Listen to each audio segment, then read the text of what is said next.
Assalamualaikum warahmatullahi wabarakatuh. Selamat siang Bapak Baharudin Salim, SHGMA, selaku dosen pengampu mata kuliah Akhlak dan Etika, dan teman-teman semua yang saya sayangi.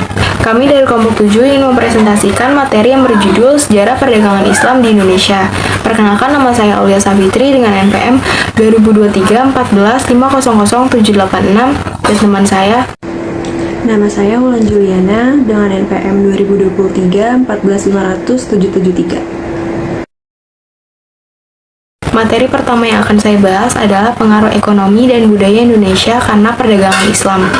Seperti yang kita ketahui, interaksi antara masyarakat kepulauan Indonesia memiliki tujuan utama, yaitu untuk berdagang. Dan aktivitas perdagangan yang terjalin antara pulau satu dengan pulau lainnya menimbulkan terbentuknya jaringan perdagangan nasional antara pulau di Indonesia. Perdagangan dari Indonesia tidak terlepas dari rempah-rempahnya yang berlimpah, yang mengakibatkan para pedagang-pedagang dari Arab, Cina, dan India berdatangan ke Indonesia untuk menjual komoditas dari wilayahnya dan mencari rempah-rempah untuk dijual kembali. Dan aktivitas perdagangan internasional ini berdampak pada timbulnya interaksi antara suku, etnis, dan bangsa-bangsa di dunia dalam bidang sosial, budaya, dan agama. Dan dengan interaksi budaya antara pedagang Arab, Persia, dan Gujarat dengan masyarakat-masyarakat Indonesia menyebabkan meluasnya pengaruh Islam di Indonesia.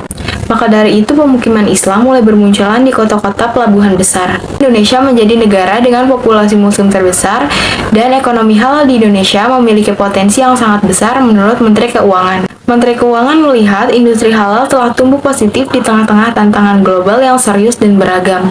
Maka dari itu, menurut Menteri Keuangan, ekonomi halal akan berpotensi untuk terus berkembang, karena pada saat ini penerapan kerangka dan prinsip halal tidak hanya dibatasi oleh agama, melainkan mencakup standar kebersihan, kesehatan, dan keselamatan yang relatif tinggi.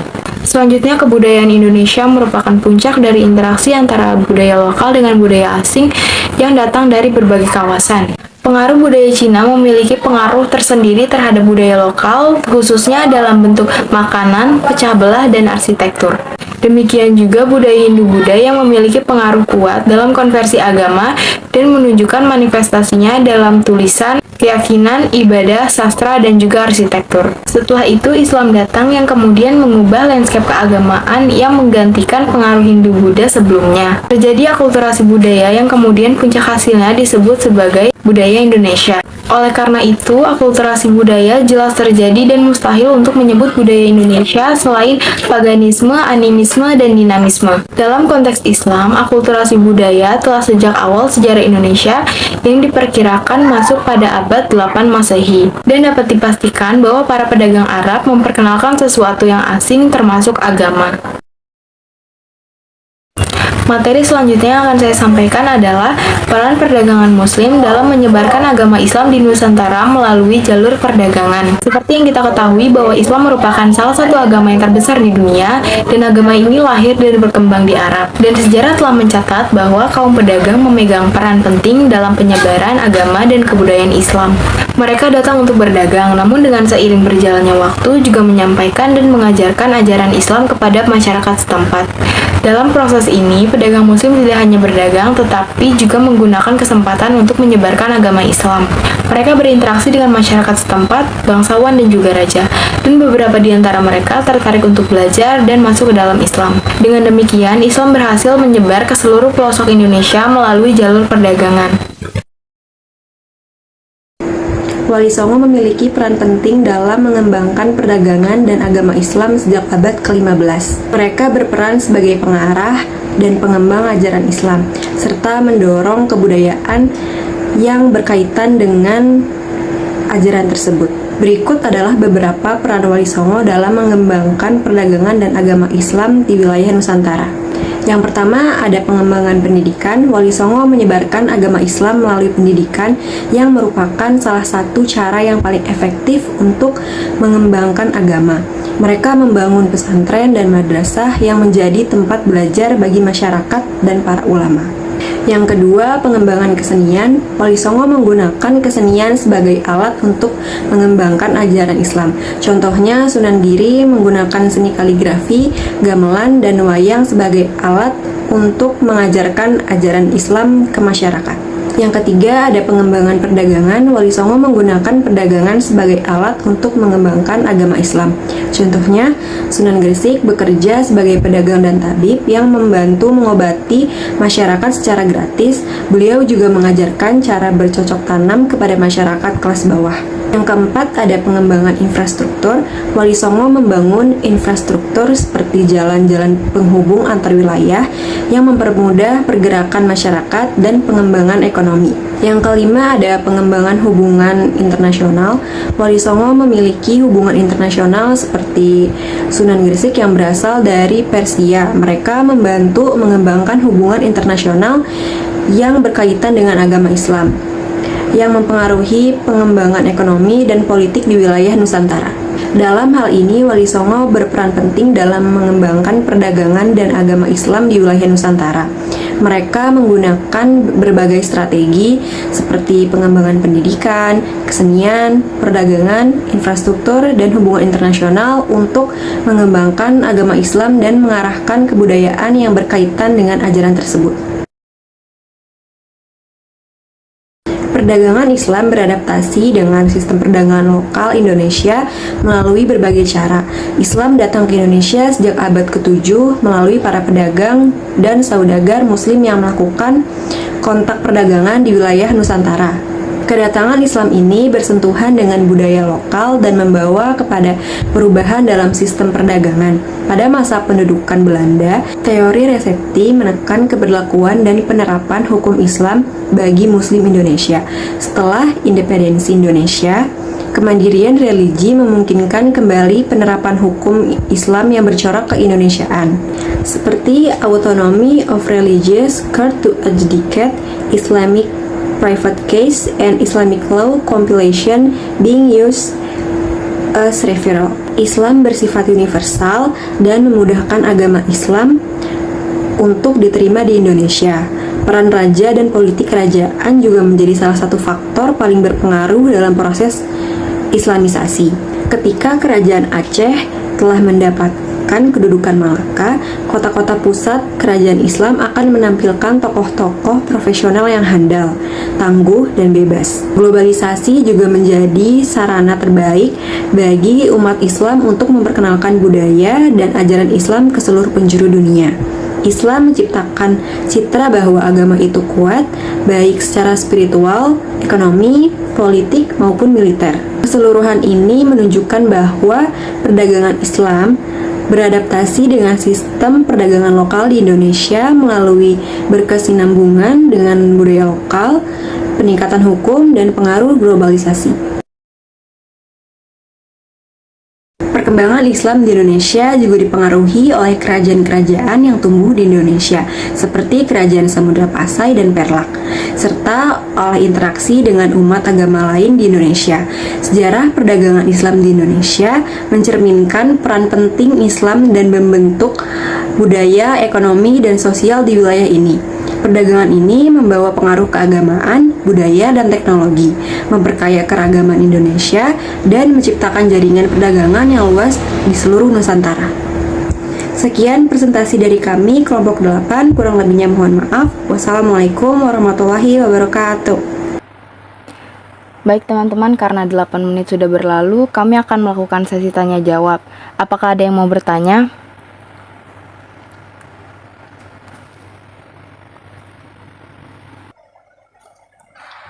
Saya ingin bertanya. Ya, silahkan. Warahmatullahi wabarakatuh. Silakan. Ini semua profilnya buka semua.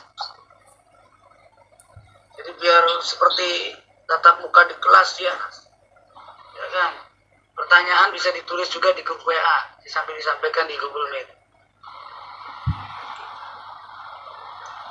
Saya ingin bertanya kepada kelompok 8. Apakah terdapat konflik atau penyesuaian dalam hubungan antara perdagangan Islam dan sistem perdagangan lokal yang sudah ada di Indonesia?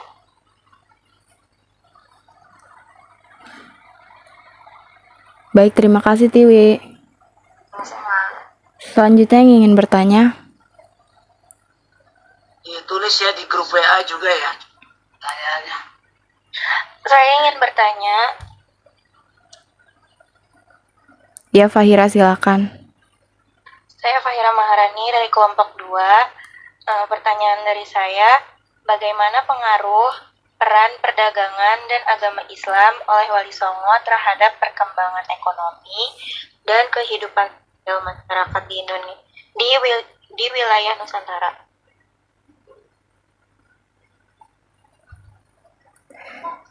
Baik, terima kasih Fahira. Oke, sama-sama. Selanjutnya untuk Cantika. Saya ingin coba dong jelasin apa peran perdagangan dalam penyebaran Islam di Indonesia.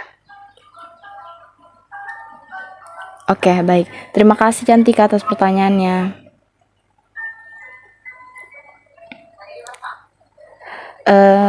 Bapak, saya meminta waktu untuk mencari jawaban ya, Pak.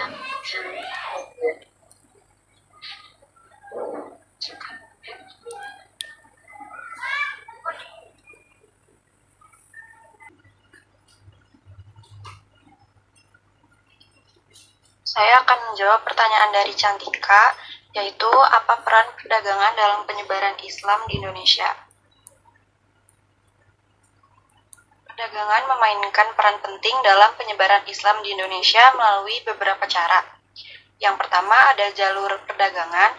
Rute perdagangan kuno seperti jalur sutra membawa pedagang muslim ke wilayah Indonesia.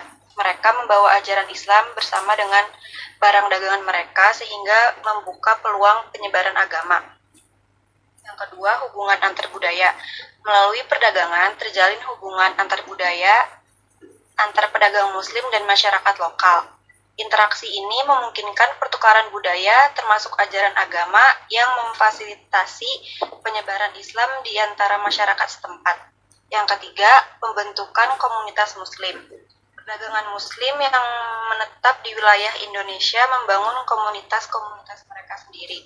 Mereka membawa ajaran Islam dalam kehidupan sehari-hari mereka, seperti ritual keagamaan dan praktik sosial yang secara bertahap mempengaruhi masyarakat sekitar. Yang keempat, pusat pendidikan. Pusat pendidikan agama. Beberapa kota, pelabuhan yang menjadi pusat perdagangan juga menjadi pusat pendidikan agama Islam. Sekolah-sekolah agama, madrasah, dan masjid didirikan di wilayah-wilayah ini. Fasilitasi penyebaran ajaran Islam kepada generasi muda dan masyarakat umum. Dengan demikian, perdagangan tidak hanya menjadi aktivitas ekonomi, tetapi juga menjadi salah satu faktor penting dalam penyebaran Islam di Indonesia dengan membawa ajaran agama, memperluas jaringan sosial, dan membentuk komunitas muslim yang kuat. Bagaimana Cantika? Apakah sudah jelas jawabannya? Sudah jelas, terima kasih Ulan. Sama-sama. Sebentar sebelum teruskan, tapi nanti ini aja terakhir aja karena saya juga mau meluruskan tentang penyebaran ajaran Islam itu sendiri. Teruskan aja untuk pertanyaan berikutnya. Oke Pak. Selanjutnya saya akan menjawab pertanyaan dari Pertiwi. Pertanyaannya adalah, apakah terdapat konflik atau penyesuaian dalam hubungan antara perdagangan Islam dan sistem perdagangan lokal yang sudah ada di Indonesia? Terdapat penyesuaian dalam hubungan antara perdagangan Islam dan sistem perdagangan lokal yang sudah ada di Indonesia. Penyesuaian ini terlihat dalam aplikasi nilai-nilai Islam yang universal dalam budaya Nusantara yang mengalami penyesuaian untuk sesuai dengan konteks lokal. Contoh aplikasi ini dapat dilihat dalam legislasi hukum keluarga, hukum ekonomi syariah, legislasi pengelolaan haji, zakat, dan wakaf, yang telah terintegrasi ke dalam hukum nasional Indonesia. Selain itu, beberapa provinsi dan kabupaten atau kota telah membuat peraturan-peraturan daerah yang mendorong pelaksanaan ajaran Islam seperti Gorontalo, Cianjur, Solok, Bulukumba, Tangerang, dan lain-lain. Namun perlu diingat bahwa penyesuaian ini tidak berarti konflik, melainkan upaya untuk mengintegrasikan nilai-nilai Islam dengan sistem hukum nasional Indonesia yang lebih luas dan inklusif. Bagaimana Pertiwi, apakah sudah jelas? Sudah jelas, terima kasih Ulan. Sama-sama. Selanjutnya saya akan menjawab pertanyaan Fahira. Pertanyaan itu adalah bagaimana pengaruh peran perdagangan dan agama Islam oleh Wali Songo terhadap perkembangan ekonomi dan kehidupan sosial masyarakat di wilayah Nusantara.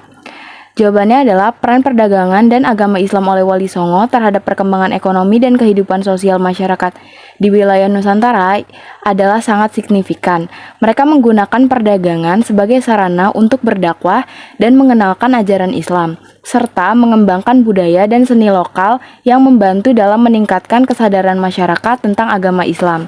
Dan peran Wali Songo dalam meningkatkan kemampuan ekonomi masyarakat dan mengembangkan kesadaran masyarakat tentang agama Islam memungkinkan perkembangan ekonomi dan kehidupan sosial masyarakat di wilayah Nusantara yang lebih stabil dan harmonis. Bagaimana Fahira? Apakah sudah jelas? Makasih penjelasannya Awal. Sudah jelas. Sama-sama. Nah, udah belum? Sudah Pak, terima kasih kepada teman-teman yang sudah bertanya. Selanjutnya saya akan kembalikan kepada Bapak Bahrudin. Tutup dulu.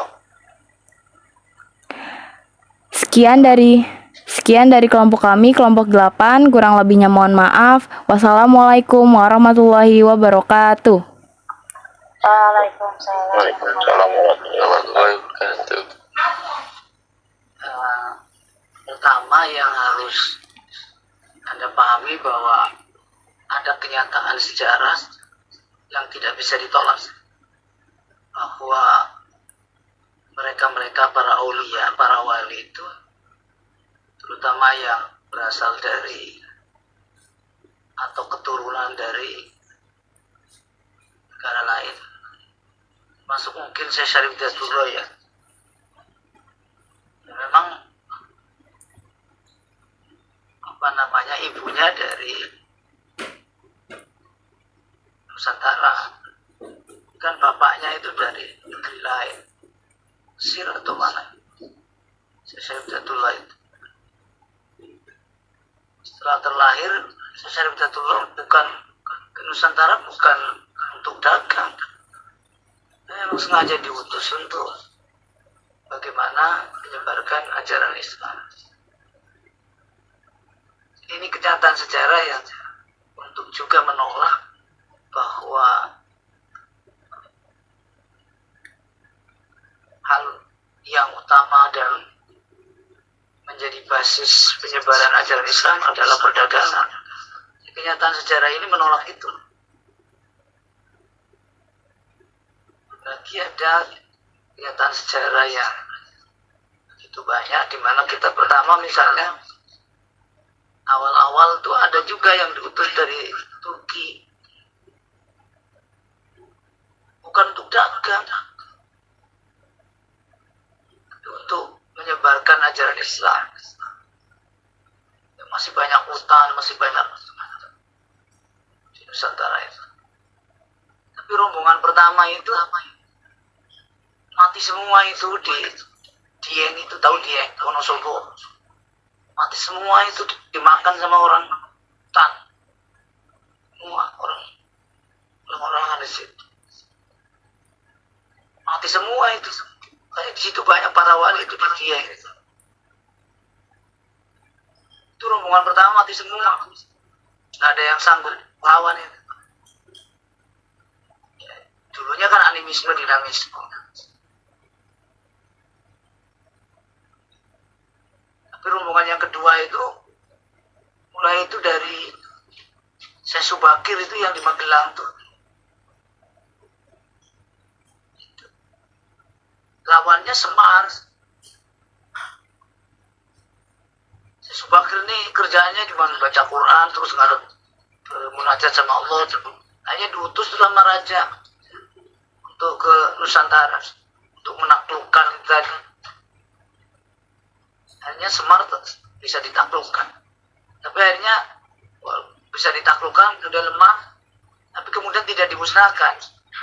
Semar kemudian menerima Syekh Subakir dan bahkan mengizinkan Syekh Subakir untuk membawa banyak orang ke Nusantara ini. Tapi di situ ada perjanjian. Silakan kamu nyebarin ajaran Islam, tapi jangan memaksa.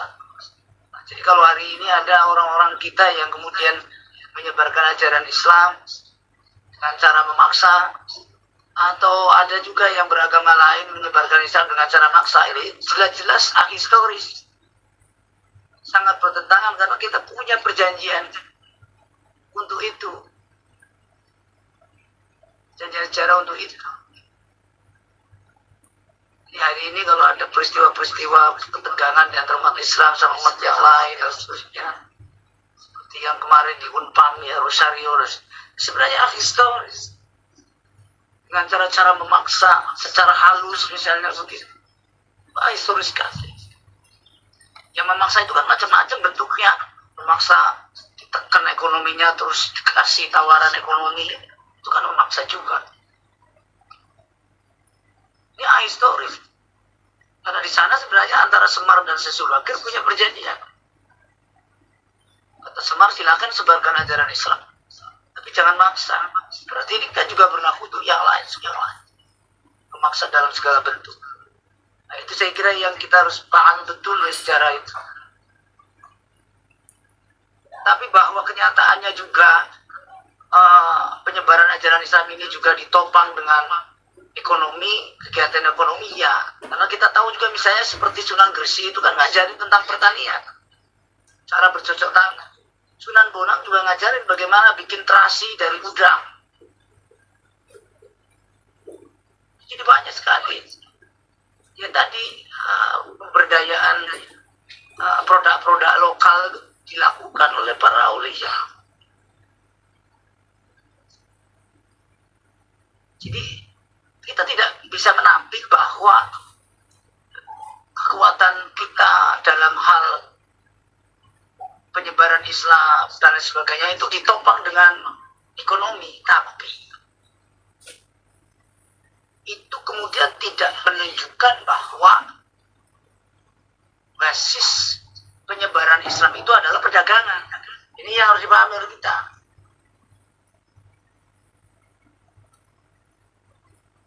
Ekonomi itu hanya untuk menopang kan? Ya, karena gimana para wali kalau lagi ngajarin itu kan kadang-kadang juga bukan ceramah kayak kita gampang banget jual jamaah enggak gitu. Wali-wali duduk di saung sambil ngopi terus ngobrol kehidupan gimana ya,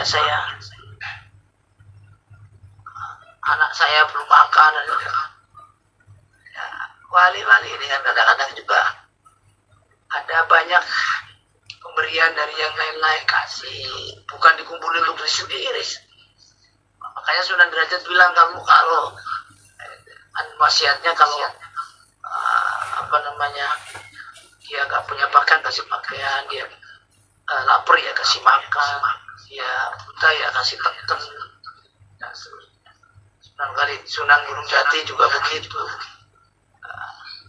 Nak yatim pakir miskin titip ya seperti itu kan.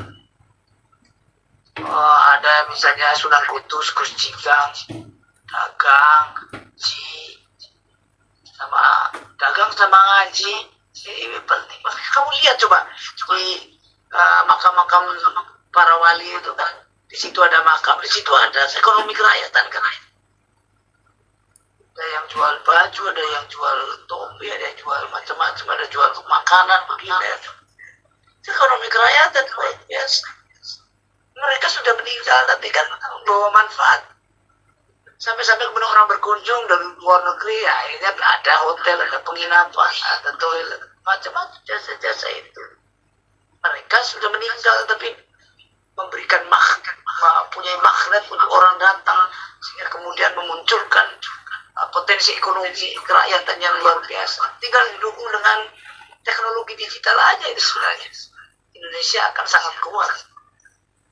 Persoalan. Ya kalau ada konflik pasti. Katakan memang sebelum Islam datang kan ada agama lain.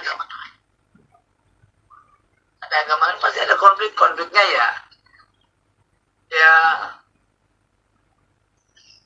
bisa saja kemudian konfliknya konflik soal dagang, juga ada orang-orang yang tokoh-tokoh kerajaan Hindu gitu kan, yang termasuk mungkin yang Buddha dan lain sebagainya, yang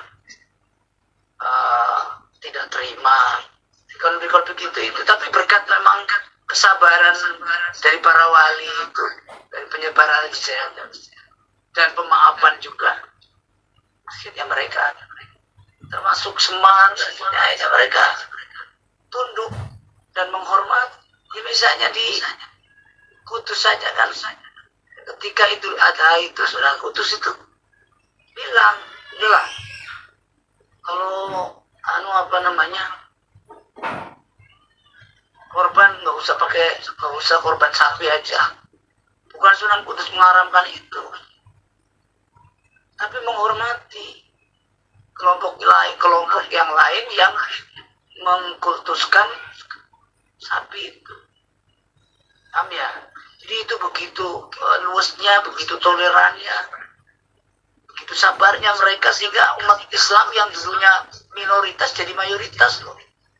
Kayaknya kita jangan sombong.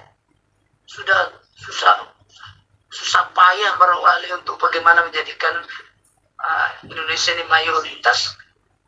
Kita hanya malah justru memperlihatkan kekerasan di mata Islam yang sudah ada atau sudah agama lain. Tidak bagus itu untuk soal. Ada cara-cara yang lain yang saya kira lebih elegan untuk bagaimana kita bisa mempertahankan. Cukup juga dengan politik. Para wali itu nggak didukung kekuasaan dulu. Walaupun ada yang udah nikah terus dia punya kekuasaan, tapi mereka tidak mengandalkan itu. Yang mereka andalkan itu hanya Allah dan bagaimana bimbingan-bimbingan dari para nabi dan Kanjeng Nabi Muhammad SAW di dalam menyiarkan ajaran. Mereka hanya mengandalkan, mereka sangat yakin bijalali malakuti, keagungan kekuasaan Allah. Mereka tetap bekerja sama dengan yang lain. Mereka tahu bagaimana pentingnya membangun kerjasama dengan yang berbeda sekali. Mereka diajarin tentang bagaimana bersabar dan bagaimana memaafkan. Ya, mereka diajarin dengan bagaimana strategi menyampaikan materi dan seterusnya, sehingga bisa memberikan magnetik yang luar biasa, sehingga mereka tertarik dengan mereka diajarin. Kami membuat pesantren seperti Sunan Ampel gitu kan. Itu mereka nggak banyak mengandalkan ekonomi, mengandalkan kekuasaan. Mereka nggak begitu. Secara perlahan-lahan mereka mengandalkan pendidikan, pengajaran, penyadaran, tapi penuh pemaafan dan kesabaran. Sehingga kemudian Indonesia menjadi yang seperti sekarang. Jadi konflik itu ada, tapi penyelesaiannya tidak dengan cara kekerasan. Sehingga mereka secara perlahan-lahan mengikuti. Itu yang harus dipahami oleh kita. Jadi kalau ini sekaligus menjawab juga soal tadi, apakah bagaimana peran kontribusi perdagangan. Saya bilang perdagangan itu kegiatan ekonomi yang tentu memang dan pada gilirannya juga menjadi aktivitas para wali, karena mereka juga butuh ekonomi. Ya, mereka juga punya aktivitas. Tetapi aktivitas yang paling pokok tadi ya, soal bagaimana dia mendidik umat dan seterusnya. Soal ekonomi mengikut.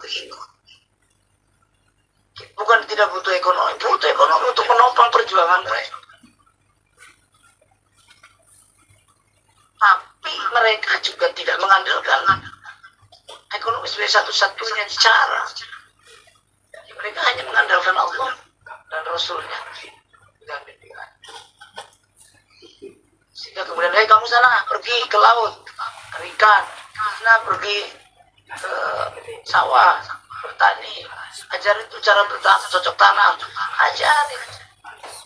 Mereka bukan nggak bisa, orang itu kalau udah nyambung sama Allah, sudah nyambung sama Kanjeng Nabi sudah nyambung sama orang-orang terkasih. Bisa aja nanti, karena mereka juga membawa peradaban yang ada. Para wali-wali terkasih Allah itu juga mau dari mulai Adam sampai itu kan juga membawa peradaban. Dan tentu penyebar agama yang sudah tersambung dirinya dengan para ulama yang terkasih dan seterusnya juga akan diajari bagaimana cara menghadapi masyarakat dengan beragam kepentingan, beragam segmen. Jadi mudah aja sebenarnya mereka. Oke, ya, kayak kita misalnya nggak ngerti misalnya digital juga apa adanya bisa nanti dia disambungkan dengan rootnya seseorang. Jadi kita yang penting bagaimana semangat kita untuk nilai kalimat kita itu, saya kira itu penting. Sehingga pada akhirnya apapun yang kita lakukan selalu diberikan bimbingan oleh Allah Subhanahu wa Ta'ala. Ya mungkin sebatas ilham atau saya kira itu yang perlu dipahami oleh kita. Sekaligus hari ini memang kita ingin bagaimana potensi-potensi produk lokal yang kita miliki yang tentu melimpah ruah dari sumber daya alam kita, dari peternakan, pertanian, kelautan, transportasi, ya, transportasi barang, transportasi massal dan seterusnya.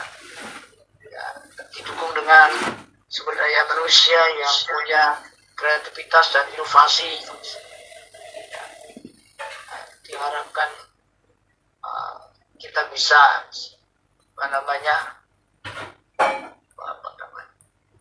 menghadapi Indonesia emas di tahun 2045 bahkan bisa lebih cepat.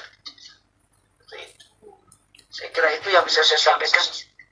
Mudah-mudahan bisa bermanfaat dan mari kita tutup bersama-sama kuliah ini dengan kita bersalawat bersama. Novelnya dibuka. Ya Rabbi bil Mustafa balik maqasidana waghfir lana maqta ya wasi'at yo